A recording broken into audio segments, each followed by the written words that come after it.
আল্লাহ রাব্বুল আলামিনের লাখো শুকরিয়া যে আজকে আমরা হযরত মুস্তাফা জানাজা শরীক করেছি। সুবহানাল্লাহ, শুকরিয়া আলহামদুলিল্লাহ।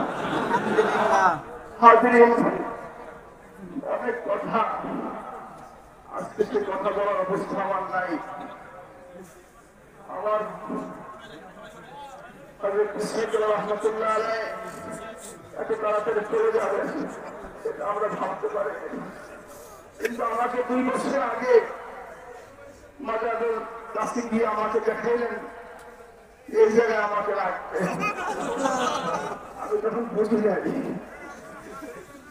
সব কাজে তিনি গুছিয়ে গেছেন, সবকিছু তিনি গুছিয়ে গেছেন।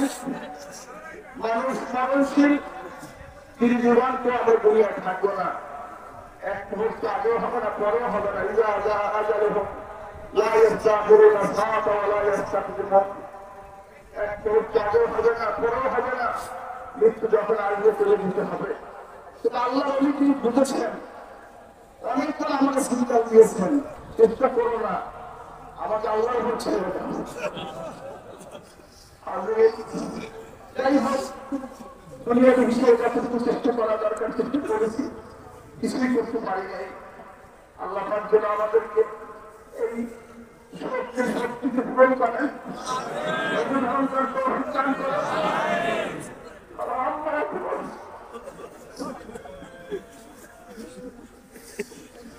আমার বোনেরা আছে, ভাই আছে, সকলে অসুস্থ প্রভুরা আছেন।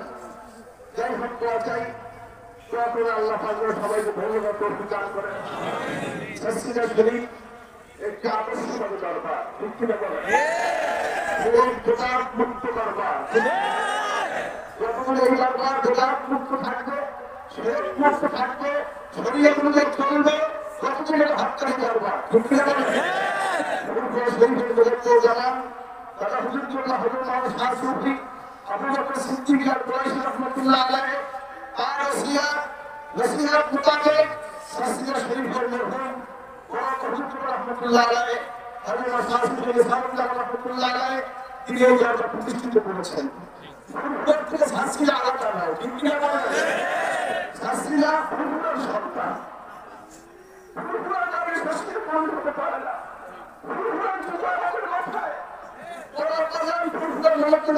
মাথায় নিয়ে যাচ্ছেন,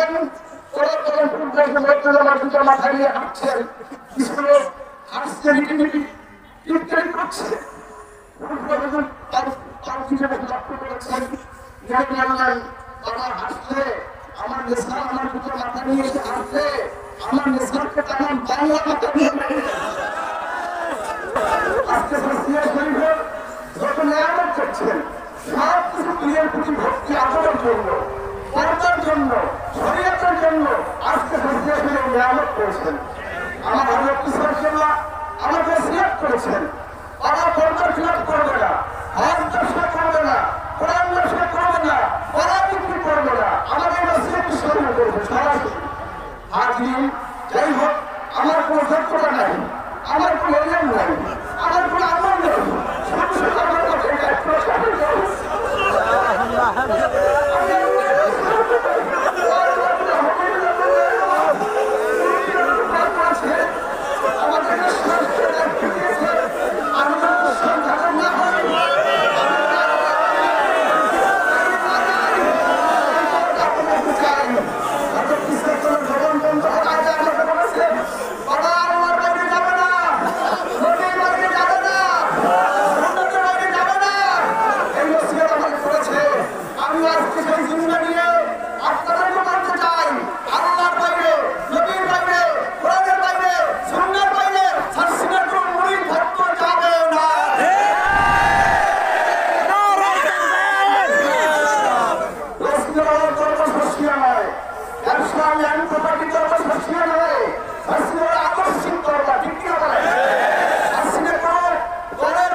আপনাদেরকে বসে মাহফিলে দাওয়াত করছে।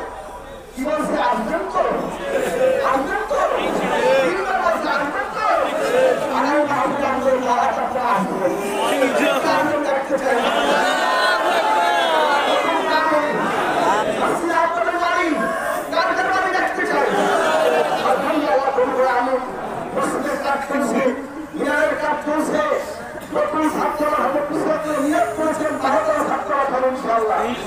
আরো স্বাস্থ্য বিদ্যুৎ হবে, ইউনিভার্সিটির হুজুর জমি ক্রয় করেছেন, ইউনিভার্সিটি ইনশাআল্লাহ হবে।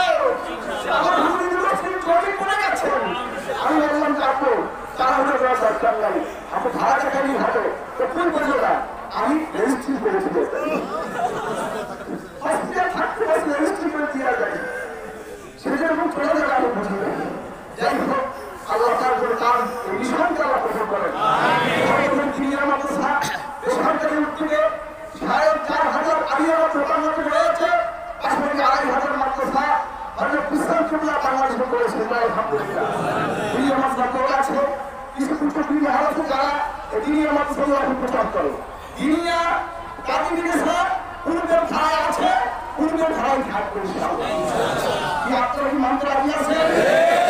বাংলাদেশে কোথায় কোথায় ইউনিয়নে, ওয়ার্ডে, থানায়, জেলায়, বিভাগে একটি মাত্র শিক্ষা প্রতিষ্ঠান আল্লাহর জন্য, নবীর জন্য, দিনের জন্য, সেটা হবে দিনীয় মাদ্রাসা। কে কে রাজি? না আল্লাহ কবুল করুন।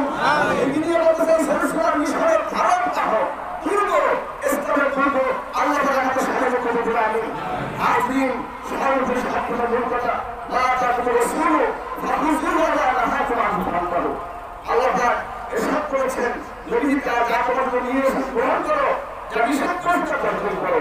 আমরা যে খেয়াল রাখবো আল্লাহ পাক আমাদের সাহায্য করবে বলে আমি আমার পরিবার 35 বছর যারা হুজুর কেবলা এরা থেকে দরকার পরিচালনা করেছে, আপনাদের সাথে চলাফেরা করেছে। বললেন না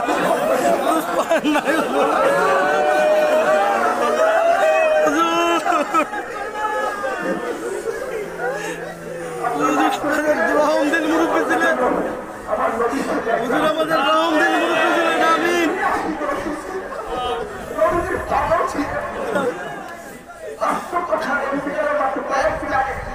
আমাকে বলে আমি সব দেখি, এখন আমি সব দেখি, আমার এরকম হলে আমি সব দেখি।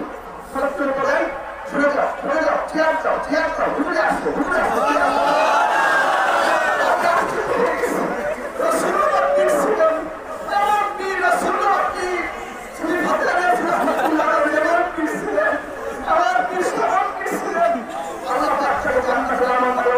আমিন।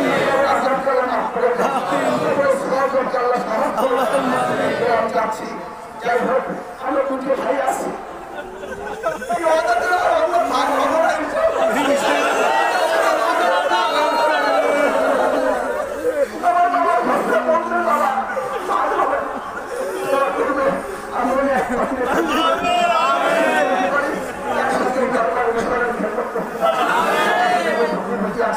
আমার 3 সন্ন্যাস, আমার মা, আমার নানি, আমার বড় চাষা, বড় হুজুর, আমার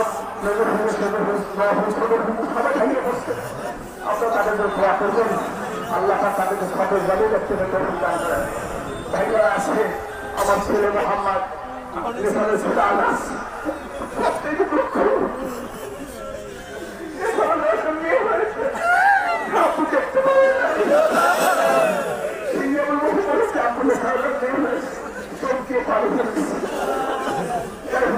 আল্লাহ আমাদের সন্তানকে চলবে না, আল্লাহ কবুল করেন। যাই হোক এখন জানাজা হবে, আর জানাজার পরেই, কারণ মাজার শরীফ মসজিদে দাফন করা হবে, আপনার সবাই যাইতে পারবেন না। জানাজার পরে পুস্তকগুলো তিনি দোয়া মোনাজাত করবেন, দোয়া নিয়ে তারপরে আপনার গন্তব্যে যাবেন। এখন সবাই কাতারবন্দি হন, এখন জানাজা নামাজ হবে।